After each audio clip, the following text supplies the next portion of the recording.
বাংলাদেশে অনলাইন জুয়ার বাজার নিয়ে সঠিক কোনো হিসাব নেই, তবে দেশের কত মানুষ অনলাইন জুয়ার সঙ্গে জড়িত তার একটি আনুমানিক হিসাব জানা যায়।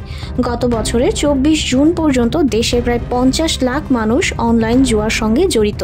আর এসব অনলাইন জুয়ার প্রচারণা করছেন দেশের জনপ্রিয় মডেল, অভিনেত্রী ও তারকা ক্রিকেটাররা। 8 এপ্রিল দেশের এক দৈনিক পত্রিকায় প্রকাশিত এক প্রতিবেদনে বলা হয়, জুয়া খেলার বিভিন্ন সাইটের প্রচারণার সঙ্গে যুক্ত সাকিব আল হাসান, অভিনেত্রী শবনম বুবলী, মডেল পিয়া জান্নাতুল, নুসরাত ফারিয়া, সামিরা খান মাহি, অপু বিশ্বাস, মাহিয়া মাহি সহ দেশের শীর্ষ অনেক তারকা বিভিন্ন সময় অনলাইন জুয়ার প্রচারণা চালিয়েছেন। চিত্রনায়িকা শবনম বুবলী নিজের ভেরিফাইড ফেসবুক পেজে চলতি বছর মেগা ক্রিকেট ওয়ার্ল্ড নামের একটি জুয়ার প্রতিষ্ঠানের 3টি বিজ্ঞাপন প্রচার করেছেন। এ ব্যাপারে জানতে বুবলীর মুঠোফোনে নম্বর কল করে ও খুদে বার্তা পাঠিয়ে সাড়া পাওয়া যায়নি। ওদিকে পিয়া জান্নাতুলের ভেরিফাইড ফেসবুক পেজ ঘেঁটে দেখা যায়, তিনি চলতি বছরের জানুয়ারি থেকে 4 এপ্রিল পর্যন্ত বাবু 88 ও ভাগ্য নামের দুটি অনলাইন জুয়া প্রতিষ্ঠানের 12টি প্রচারণা চালিয়েছেন।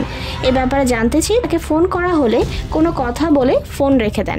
ক্রিকেট ঘিরে অনলাইন জুয়ার প্রচারণায় ক্রিকেটার সাকিব আল হাসানের নাম একাধিকবার এসেছে।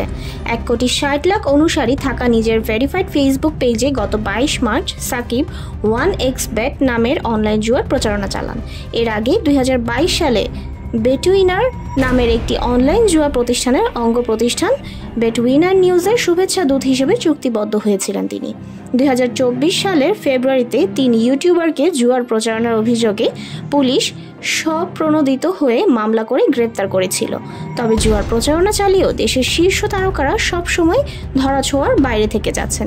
তাদের বিরুদ্ধে আইন শৃঙ্খলা রক্ষাকারী কোনো সংস্থাকে ব্যবস্থা নিতে দেখা যায়নি। বিষয়টি নিয়ে ডাক, টেলিযোগাযোগ ও তথ্য প্রযুক্তি মন্ত্রণালয়ের দায়িত্বপ্রাপ্ত প্রধান উপদেষ্টার বিশেষ সহকারী ফয়েজ আহমেদ তৈয়ব গণমাধ্যমে বলেন, প্রস্তাবিত সাইবার সুরক্ষা অধ্যাদেশের সাইবার স্পেসের পরিসর জুয়াকে অপরাধ হিসেবে গণ্য করা হয়েছে। চলতি সপ্তাহে যদি অধ্যাদেশটি উপদেষ্টা পরিষদে অনুমোদন পায়, তাহলে এই অপরাধে জড়িত ব্যক্তিরা আইনের আওতায় আসবেন।